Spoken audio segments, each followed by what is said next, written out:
All right, good morning, everybody. So I'm going to finish up the equals lecture today, and then I think the next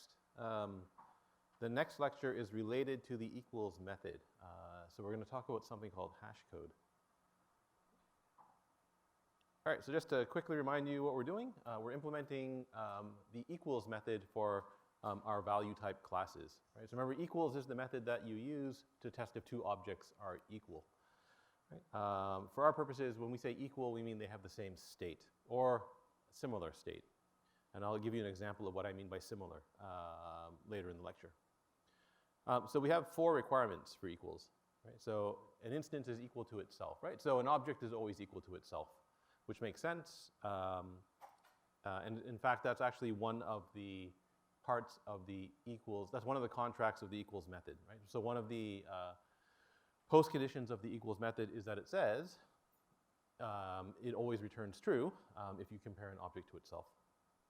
Right? Number 2, an object is never equal to null. Right? So obj.equals null is always false.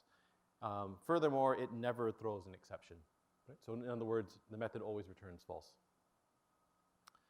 For our purposes, currently, 2 objects can be equal if they have only if they have the exact same type.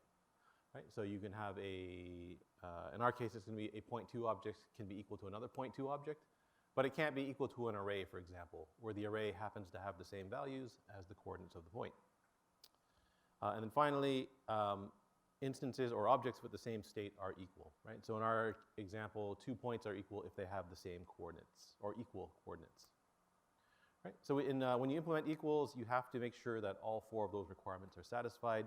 Normally, you go from top to bottom, right? So start step 1, then go to step 2, and then step 3, and then step 4. Right? So in other words, implementing equals is very mechanical. Right? So you just follow the steps I'm going to show you, and you don't have to do any thinking until step 4.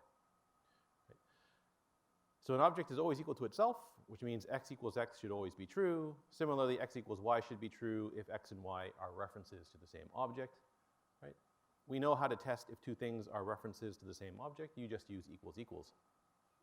Right? So step 1. So I guess I should back up 1 step. Step 0.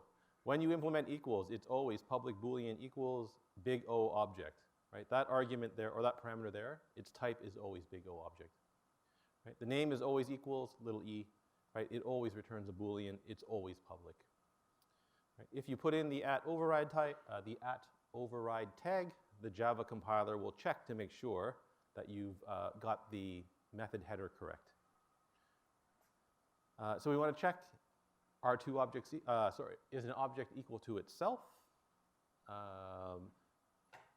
Right. So here we're going to check if this equals obj. Now, if this is confusing you, let me just jump into Eclipse. And I'll explain exactly what that means. So this is the domino class. Right? Now remember, a domino's got 2 sides. Right? The value of the 2 sides is val1 and val2. Right? So I'm going to override equals for our domino class. So the very first thing I want to put in is if this equals obj, return true. Okay, here in the main method, I've got 2 dominoes, d1 and d2. Right? I'm going to call equals using d1. Right? So I'm going to use object d1 to call equals, and I want to test is it equal to d2.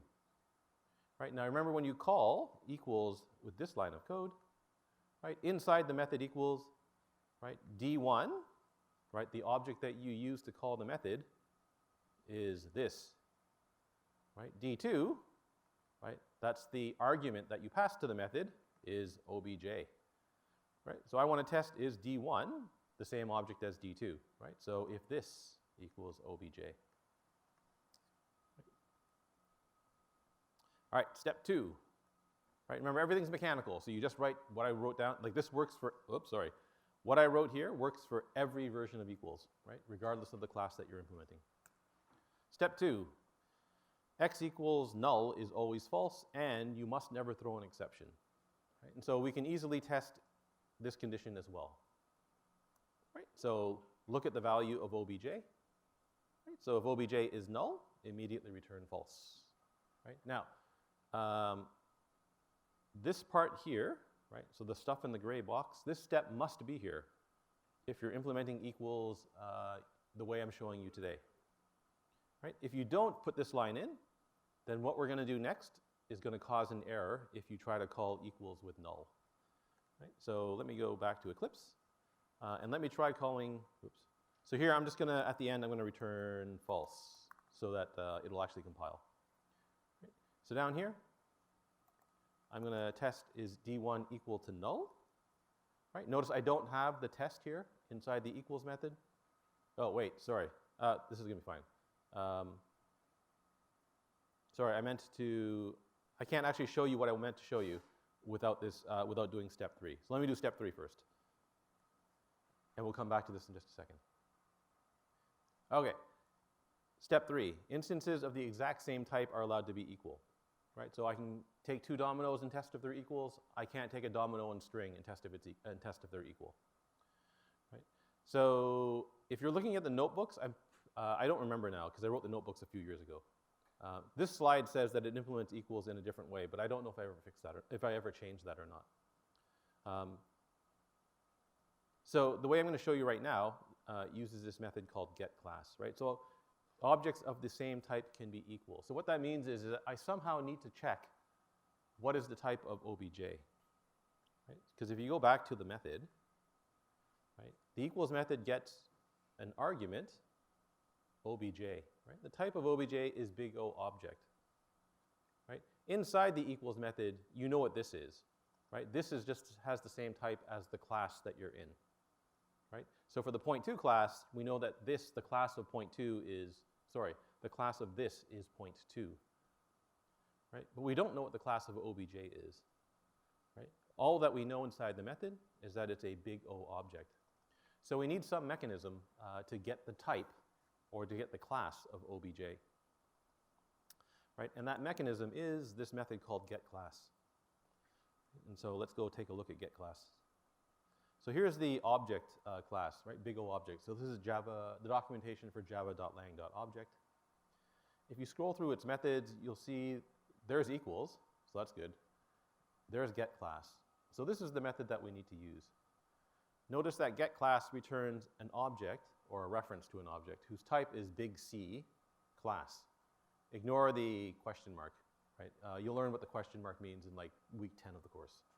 Right? So all that you care about right now is that it returns some object whose type is big C class. Right? You jump to the documentation for the method, right? And it says it returns the runtime class of this object. The return class object is the object that is locked by static synchronized methods of the represented class, which means nothing to us, right? Like we don't know what any of that means. Right? So let's go try to figure out exactly what this means. Where did my, uh-oh. I had something open that explained to you what this was. Oh, all right. So let's go and look at the documentation for the class called class, right? So this is the class java.lang.bigC class.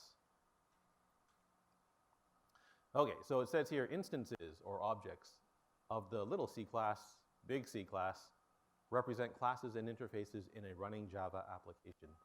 So what Java lets you do is that when a Java program is running, there's actually facilities built into the language that let you ask objects things like what are your types, what are your fields, what are your methods, and so on and so on and so forth.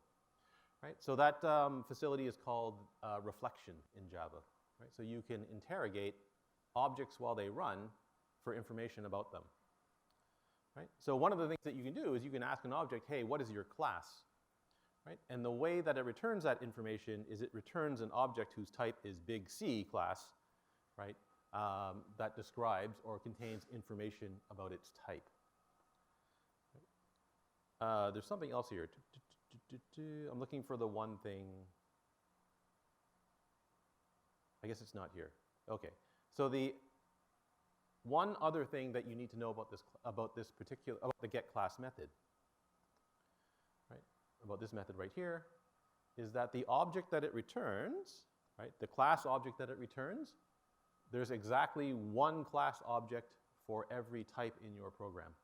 Right? So if you use string, there's some object of type class that represents the string class. Right? If you use point2, there's exactly one object in your program that represents the class corresponding to point2. Right? Every type in your program gets exactly one of these class objects. Right? Notice it's very awkward to talk about, right? The name of the class is called class. The entity class is called class, and so on and so on and so forth, right? So it's very easy to get confused about what's going on here. So big C class, that's the type that represents classes in your program. Right? Get class returns one of these objects. Right? For every type in your program, there's exactly one object that describes the class's type. Right? Okay, so I can use get class then to test the class of obj. Right? I can also use get class to test the class of this if I wanted to. Right? And so I want to test, does obj, right, does it have the same type as this?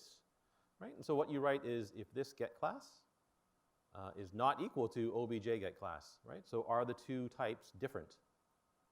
Right? That's what that line is saying there. If they're different, then for now we're going to return false. Right? So that's what that line there means. Now, there's a bunch of questions, well, there's at least one question you should ask here. Right? Get class returns an object. Right? It returns an object of type big C class. Right? When I told you when you're comparing two types for equality, if they're reference types, you should always use dot equals to compare their types. Right? And so the question is why can I use not equals here instead of exclamation mark something something something dot equals something something something. Right? So let me put this line of code in, and let me put the alternate line of code in, and I'll explain what's going on. Right? So I'm going to leave out step 2 for now. Right? Step 3 is if this get class is not equal to obj get class. Yick. Return false, like that. Right? Now, if you don't like not equals here, you can write this in a different way. Right? You can instead use equals. Right? So if not,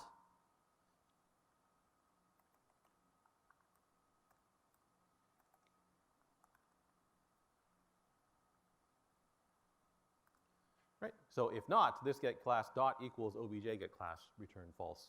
Right? Now it turns out that both of these statements, right? So that if statement there and that if statement here, they do exactly the same thing. Right? So why do they do exactly the same thing? Right? Because get class always returns, right? It always returns a reference to exactly one object that represents the type. Right? So if this is point 2, there's exactly one class object that represents point 2. Right?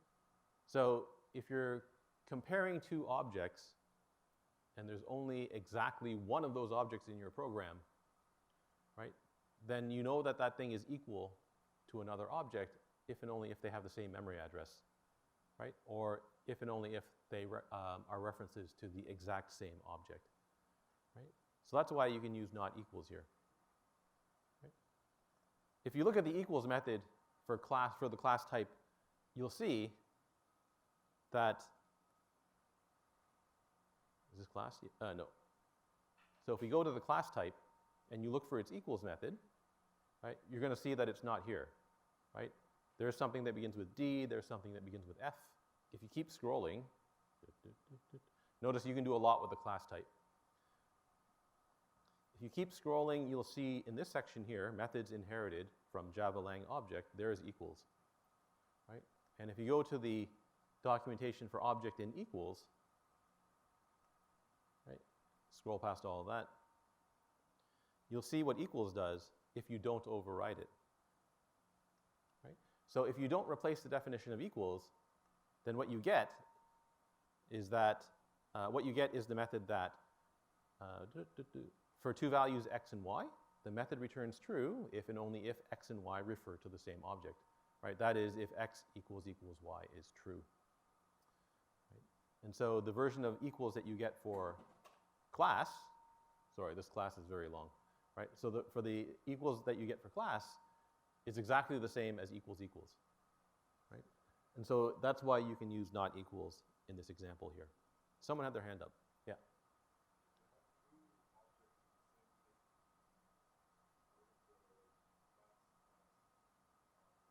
How does get class work?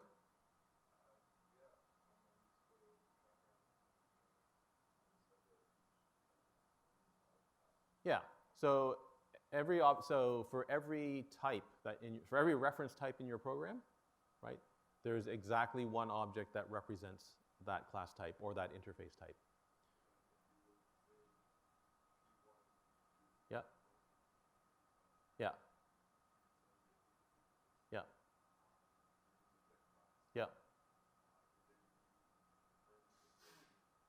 Yes, they're referring to the exact same big C class object, right? So that's what this is doing right here, right? So here, if I write D1 equals D2, right? So the type of D1 is domino, right? The type of D2 is domino, right? So go up to equals. So when I write D1 equals D2, right? The type of OBJ is domino, right? The type of this is domino, right?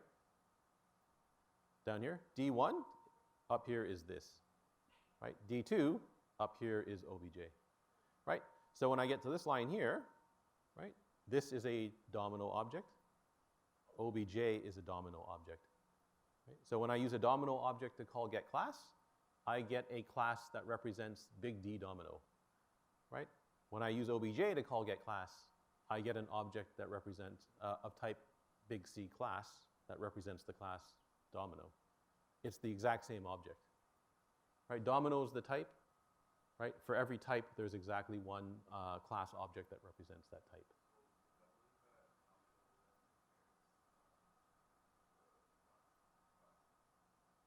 Domino inherits. Yep. So here's the class.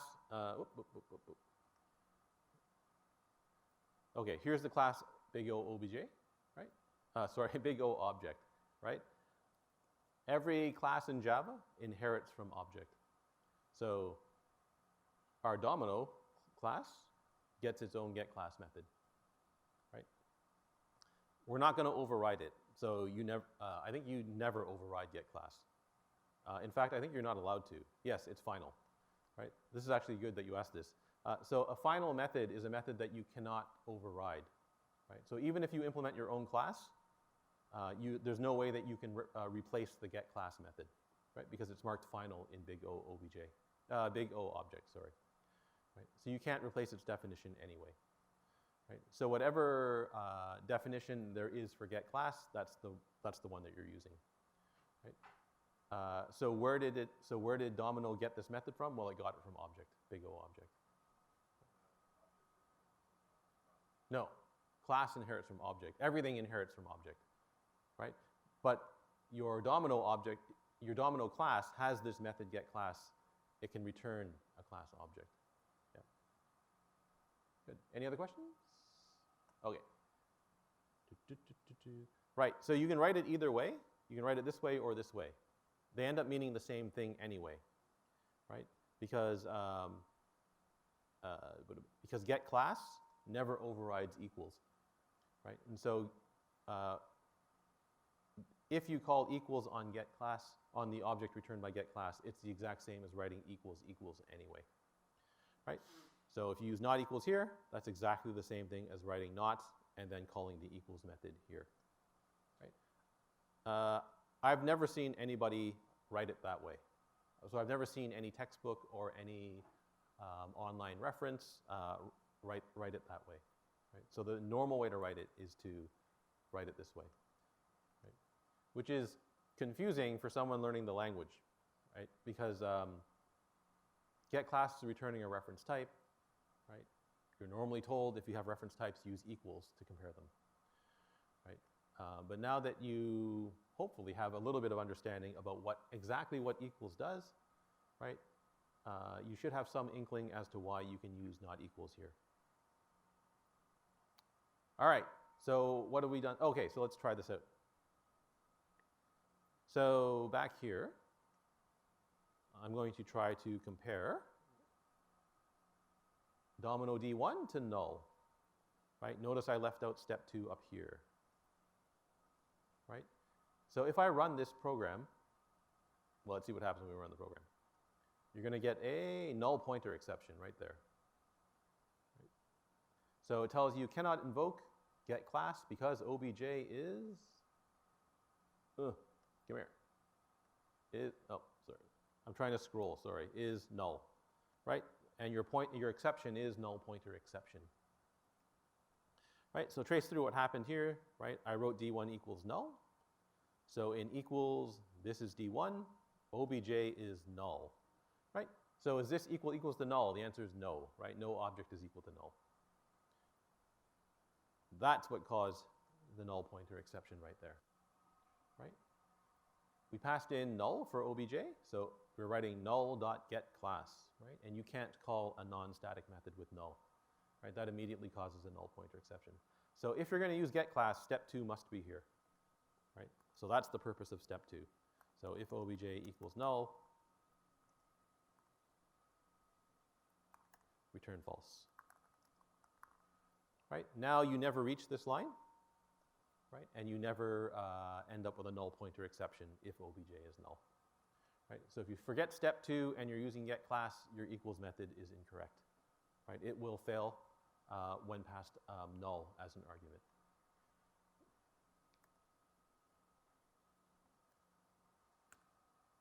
Okay, instances with the same state are equal, right? So if we have 2 objects and we make it past step 3, right? We know that they both have the same type. We know that obj is not null, right? And we know they're not the same object. So now we have to go in and compare the fields of the 2 objects, right? So notice here, we want to compare 2 objects. We want to test do they have the same state, right? So for the time being, right, testing for the same state means that all of their fields are equal. Right? So for a point object, its x-coordinate, the x-coordinate of one object is equal to the x-coordinate of the second object. The y-coordinate of one object is equal to the y-coordinate of the second object. There's still a problem though, right? The problem is our equals method, its parameter type is big O object, right? So, sorry, the type of object, the type of obj is big O object, right? So that means down here, how do I get the,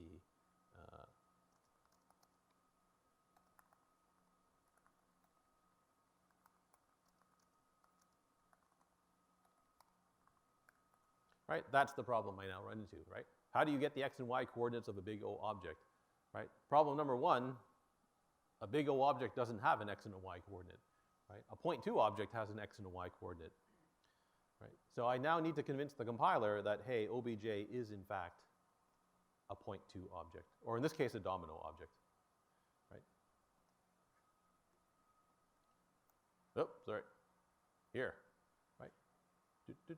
Okay, so the way you do this is you use a cast, right? So we take obj, and then inside round brackets, right, we write the type point 2, right? And so what this does is it tells the compiler, the Java compiler, hey, right, I want you to treat obj as though it were a point 2 object.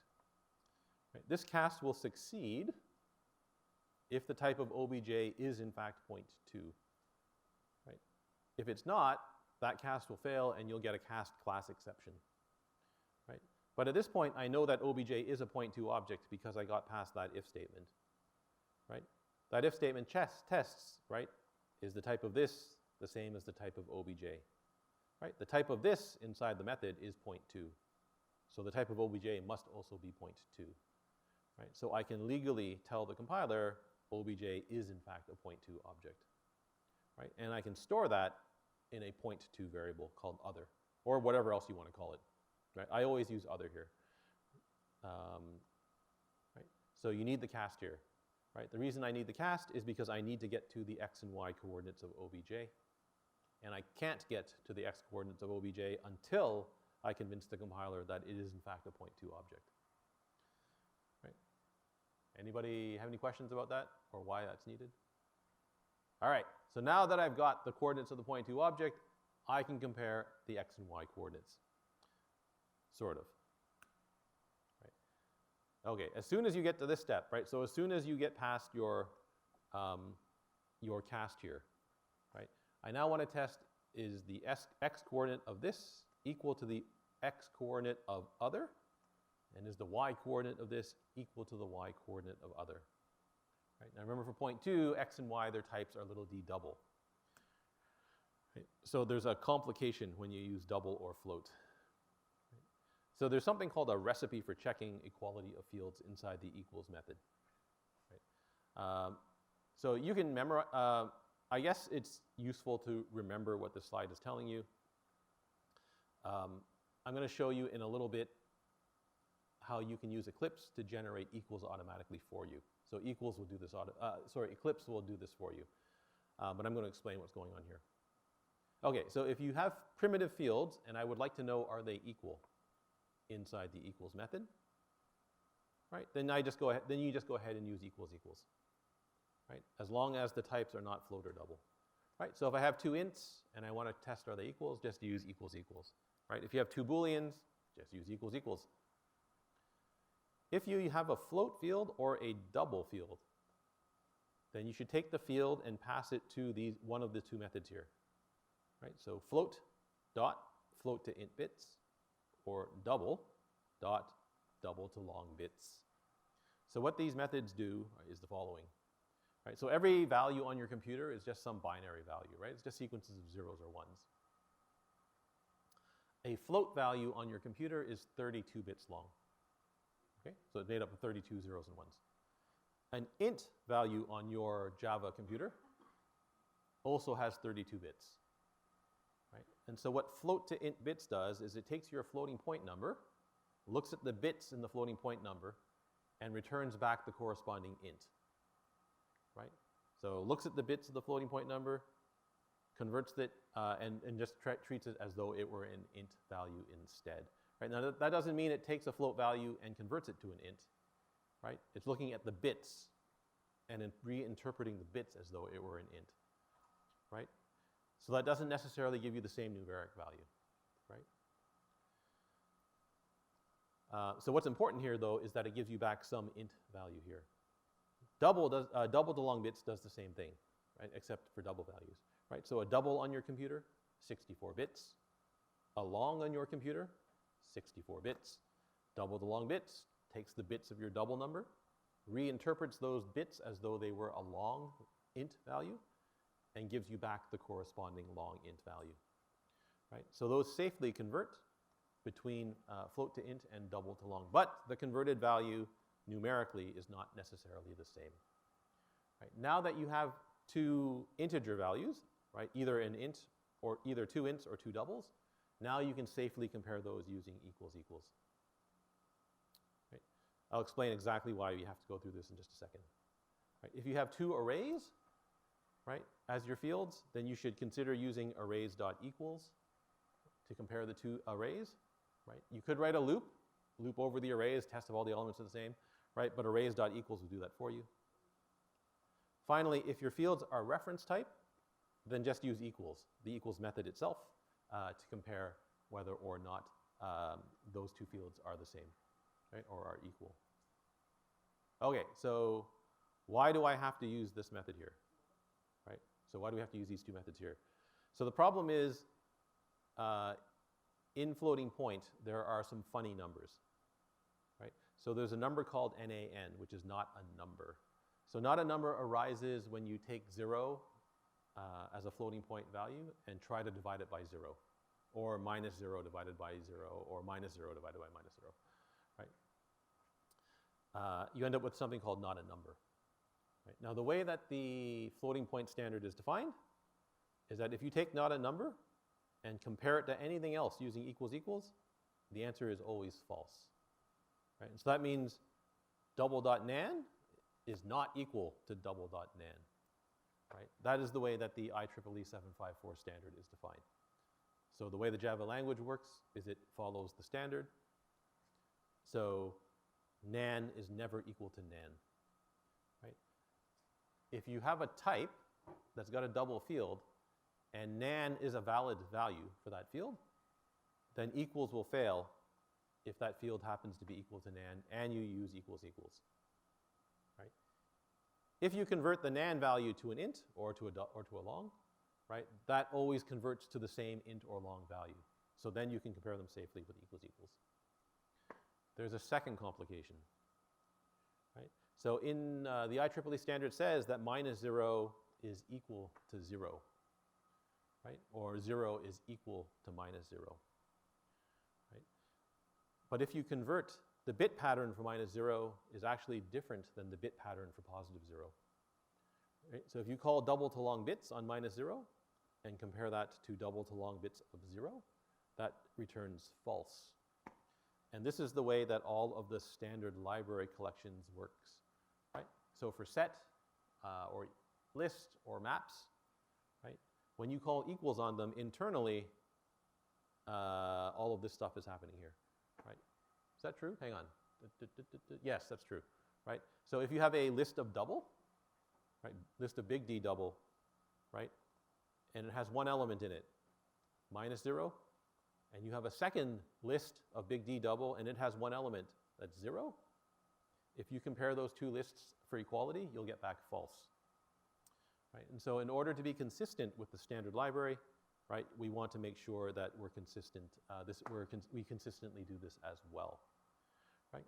If you use double to long bits, double to long bits and float to long int bits, right, you will always be consistent with the standard library. Right? Now this looks like it's a lot of trouble to compare two double values, and it is. Right? So how do I compare the two values now for our point? Right? I take this x, right, pass it to double to long bits. I take other x, right, remember other is our point obj, right, pass it to double to long bits, and I test if they're different.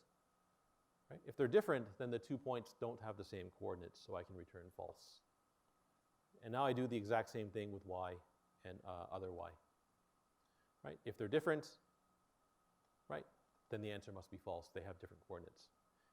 If I finally get past these two if statements, I can return true. Right? So to get to here, you know that the two objects are not the same object. Right? You know that obj is not null. You know that the two objects, they have the same type. And now you know that the two objects, they have the same x and y coordinates. Right? And that, so that lets you finally return true. Right? If that looks like a lot of effort to implement equals, it is. Right? Fortunately though, right, you can get Eclipse to generate equals for you. So I'm just going to nuke equals. Right? So in Eclipse, you go to source, generate, right? So that thing there says generate hash code and equals. Right? You might wonder why, how come I can't just generate equals? Why do I also have to generate hash code? The answer is, it's coming up probably in this lecture or the next. Right? Okay, so you go to here, and it says, which values would you like to test in equals? Right? So I'm implementing domino, so I want to test value 1 and value 2, right? Are the sides of the two dominoes the same? Right? Down here, you get some choices. So to implement equals using get class, you have to uncheck that box there. That box says use instance of to compare types. I'm going to show you that version of equals a little bit later in the course. Right? Generate, and where is it? There it is. Right? It generates it for you automatically. Right? If you look at the code, it's exactly the same as what I showed you. Right? Except for, in this case, value 1 and value 2 are ints. So I can use not equals safely here. Right? I don't have to call some other funny method to convert them to integer values. Right? Otherwise, it's exactly the same. So that's nice. Okay, so let's look at this example now. So there's equals for domino. So here I've got two dominoes. Bloop. Right? They both have sides 1, 1. Right? hopefully these two things are equal. EQ. Right, okay, so let's run this program and see what we get. We get true, which is good, right? I've got two dominoes, they have the same sides, right? They should be equal. So let's make them different. So now I've got 1, 2, and 1, 1, right? These should be not equal, right? So we should get false, which is good. Okay, now 2, 1. Okay, so now I've got two dominoes. The first domino has sides 1 and 2. The second domino has sides 2 and 1, right? What's our method going to return? It's probably going to return false, right? Because here, value 1 not equal to other value 2, right? So is the 1 equal to the 2? The answer is no. So it looks like it's going to return false. And it does. It returns false. Okay, and so now you have to ask the question, does this make sense for dominoes, right? And so in other words, does the fact that the side 1 of domino 1, does it have to be the same as side 1 of domino 2, right? Or does it matter, right? So can I treat side 1 and side 2, can I switch them, and can the dominoes still be equal, right? So in other words, does the side really matter, right? And so I would argue in this case that no, the sides don't really matter, right? So what I want to know is, do the two dominoes, do they share the same two values? Not necessarily in the same order, right? So if you want these two dominoes to be equal, you now have to go in and edit the automatically generated method, right? It's not hard to do, right? So if val1 is not equal to other val1, so let's try that. Let me rewrite this in a way that's a little bit easier to understand, I think. All right, so I'm going to test for, do the two dominoes actually have the same sides, right? So if, if this dot val1 equals other dot val1, and this dot val2 equals other dot val2, turn true. Okay, so that's good, right? So if the two dominoes, if they have exactly matching sides, then I can return true, right? Now, if they have matching values, but the sides are swapped, well, that's easy to test for too, right?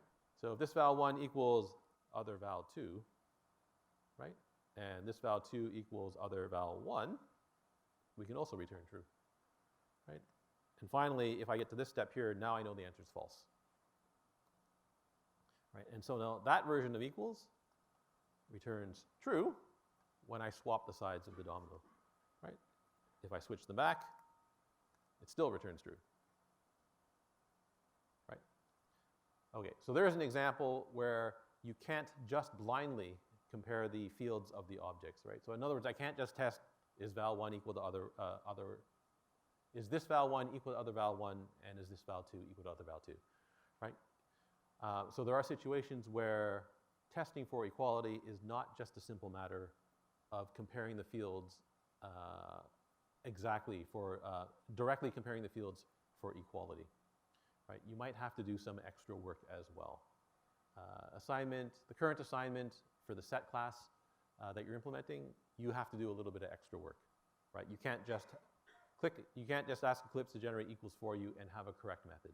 You have to do something else when you go to compare the fields, right? And so if you read the documentation for the equals method that you're asked to implement, right, it tells you exactly what it is you have to test for, right? But it's not just a simple matter of saying, is this field equal to this field? Is this field equal to this field? Right? You have to do some extra work.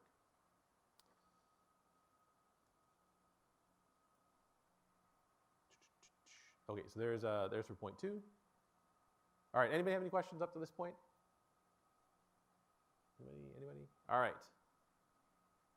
So there's something called the equals contract, which comes from the class big O object. Let's see if I can find it. Hash code equals, here it is. Right, so this is the documentation for big O object, right? This is the method equals, right? the documentation for equals says the equals method implements what's called an equivalence relation on non-null object references. That's a mathematical term, I think from group theory. So you probably haven't, I don't know if any of you have taken any group theory yet. Right, so you may not know exactly what this means. But it does spell out in great gory detail exactly what they mean by an equivalence relation. Right. Whoops, sorry. So if you're going to replace equals in your class, you have to ensure that these 5 things are true. Now, if you follow the steps that I just described, you're probably in good shape. Right? In other words, you'll probably ensure that these are also true.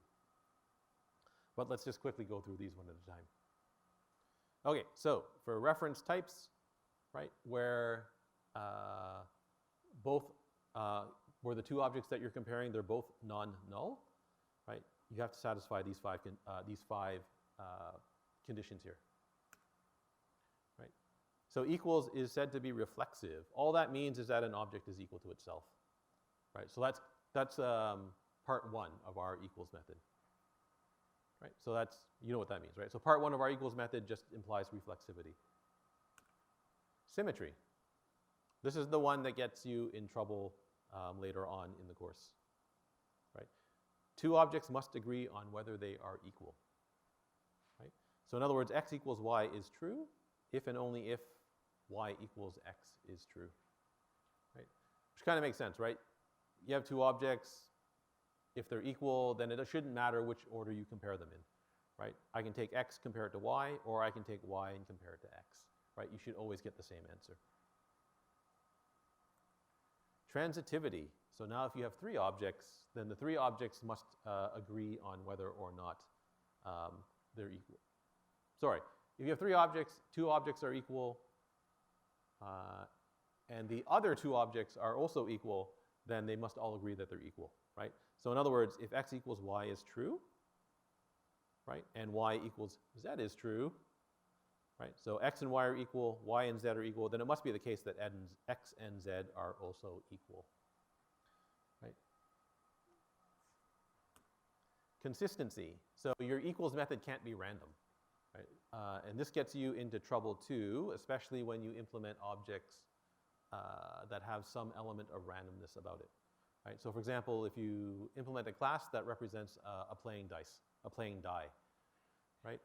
It's easy to screw it up and get equals wrong, right? Because every time you roll the die, you get a different value, right? So if you repeatedly compare 2 objects, right, and the states of the objects don't change, then you should always get back the same value, right? So x equals y is true, right? You don't change x or y. Later on, x equals y must always be true, right? X equals y is false. You don't change the state of x or y. Later on, x equals y must also be false.